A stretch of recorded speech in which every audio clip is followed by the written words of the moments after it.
today on 15 on 15. The elimination of plastic bags in supermarkets will take effect sooner than expected. Also, we will give you a look at the latest in 3D printer technology. It is the first of its kind. And various important entities on the island met with the commission in charge of tourism to discuss the matter.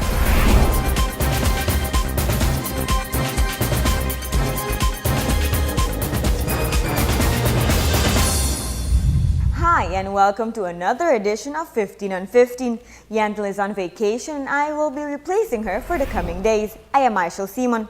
Starting off the show today with some good news. Gas prices are going down. It has been a trend already for a couple of months, mainly due to the gas prices changing in the international markets. In regards to this, the government of Aruba is announcing the following price changes for the gas products.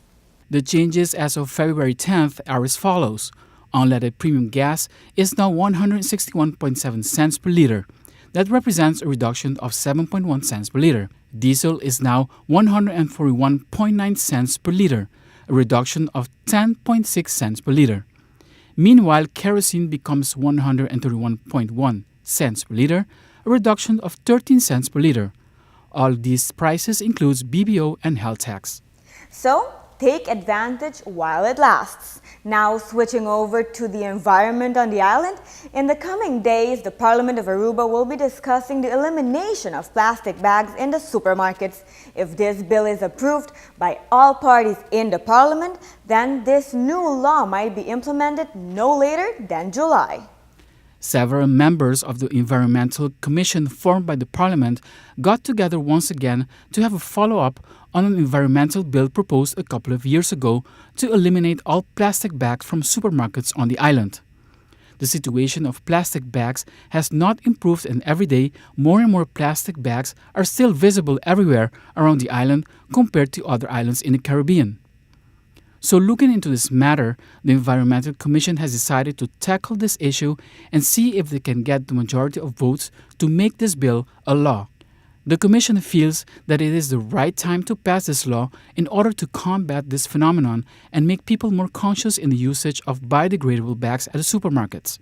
The Commission is expecting this law to pass in the Parliament unanimously and hopes the implementation can happen sometime in July. And since we are on the topic of environment, yesterday we spoke to the general manager of the Manchego Beach Resort and Spa about their efforts to keep the property green and how they involve and encourage their employees to take home what they do at their jobs every day. Today, Edgar tells us what the guests think about the sustainability of the resort. We put it on our website. We have it in our guest directories. Actually, right now we're doing a whole survey with our guests to see where we can do better. We have actually an intern who started to assist us see what else is out there to make us even a more greener hotel. And the guests appreciate it. And I have no many guests that actually chose an hotel because we are a green certified hotel, because a lot of guests care about the environment and they want to make sure that they stay in a hotel that does its best. And without a doubt, Aruba is out there since it has won another international award recently for its unique way in promoting the island. Aruba not only received one but two special Adrian Awards. Have a listen. The Adrian Awards has been in existence for 58 years and now has been honoring the creative brilliance and best practices in hospitality, travel, and tourism-related marketing. The competition has evolved into the world's most renowned and prestigious advertising, public relations, and digital marketing competition specifically tailored for the hospitality, travel, and tourism industries. Aruba won bronze and silver in the categories of digital and traditional print. Davin Supertramp, who is famous on YouTube, was recognized for his digital work on the promotion of Aruba and won silver. He was also recognized with bronze for the campaign on print in order to attract more affluent visitors.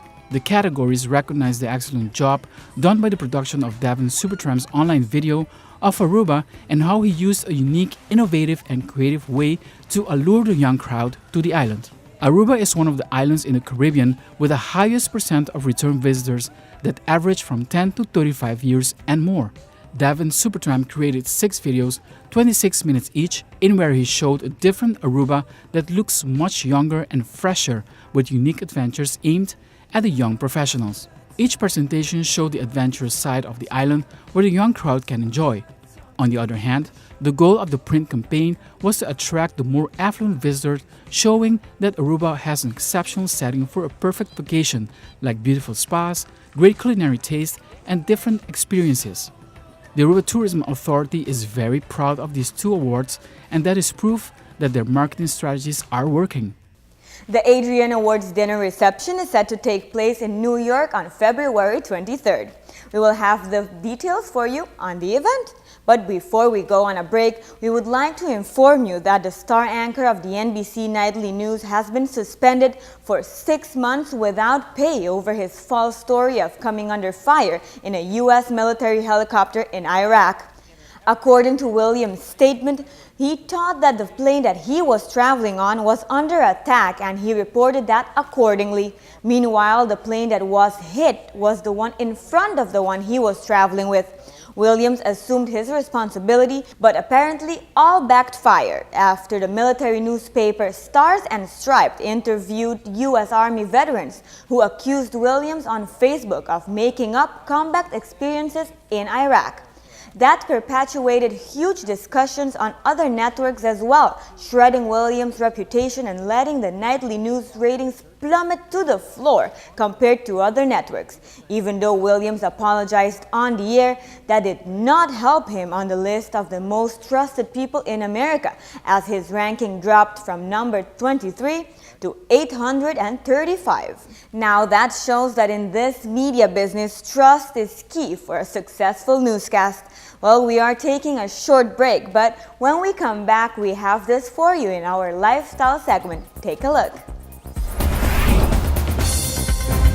Don't know how to spice up that long-distance relationship this Valentine's Day? Let technology help.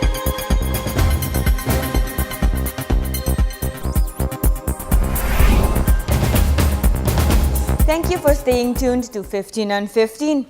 E-cigarettes are becoming more popular these days as more and more people are trying to quit inhaling nicotine.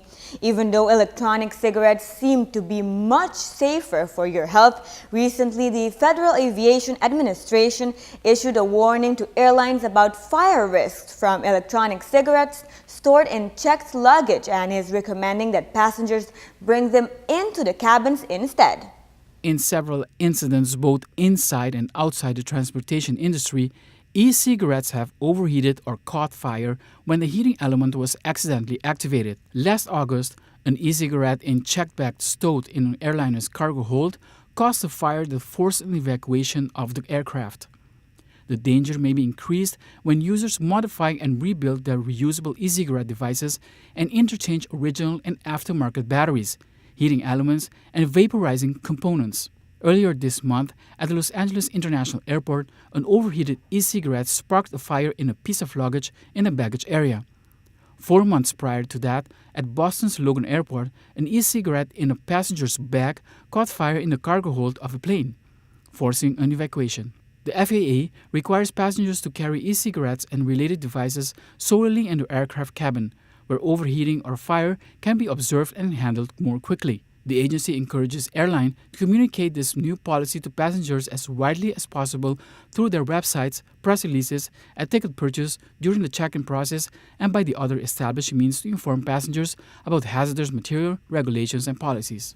The Federal Aviation Administration is not banning electronic cigarettes on planes right away. It just wants passengers to carry them onto the plane so that they can be monitored. And in other news, a 3D printer that can print a car.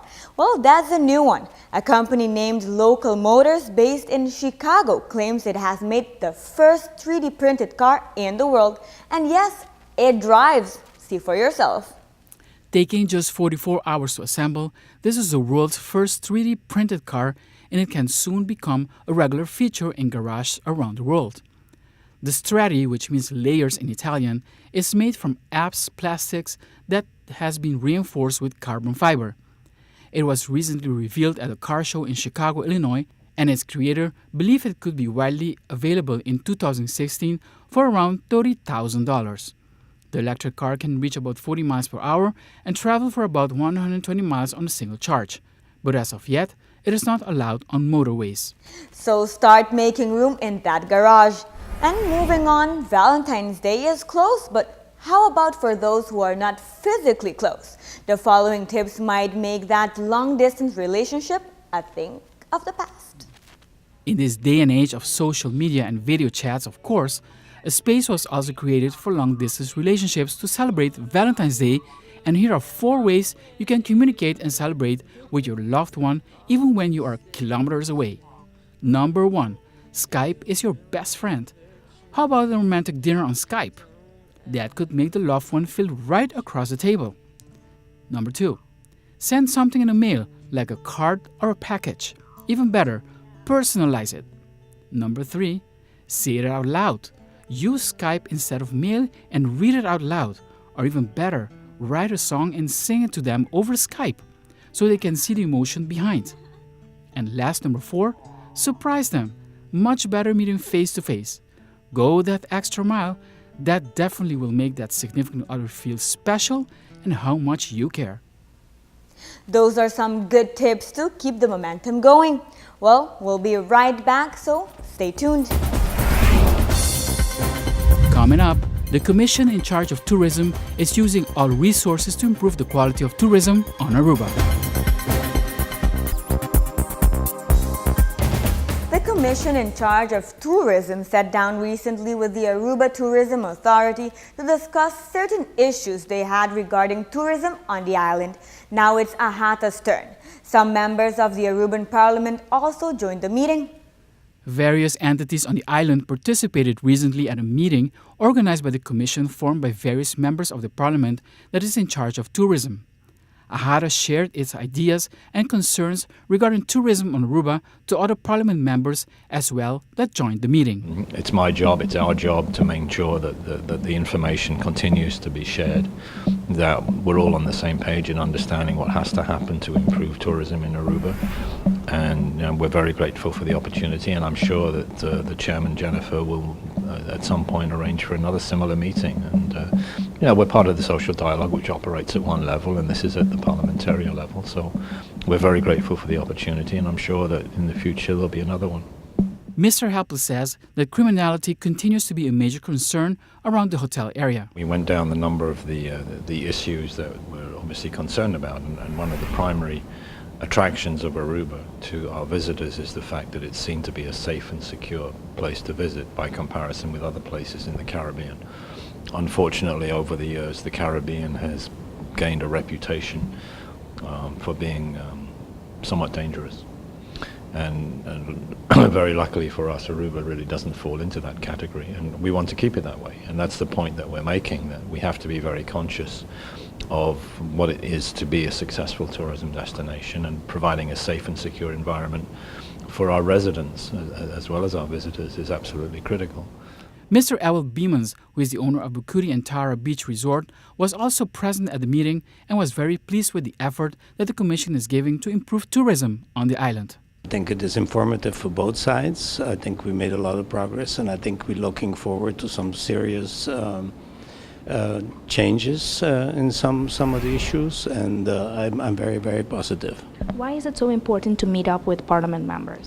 Because they're the ones that make the laws. They are the ones that are going to resolve some of the issues that we have, and I think it's very important that they know what our issues are, and I think it's in their benefit also to consider and make sure that the issues are resolved. Can you share with us some of the issues brought up in the meeting today? It's a long list, but I think you will be surprised that we made some very good progress, and I think we're going to see some wonderful changes. 15 on 15 airs weeknights at 7:15, right before Noticia Winochi. So, see you then.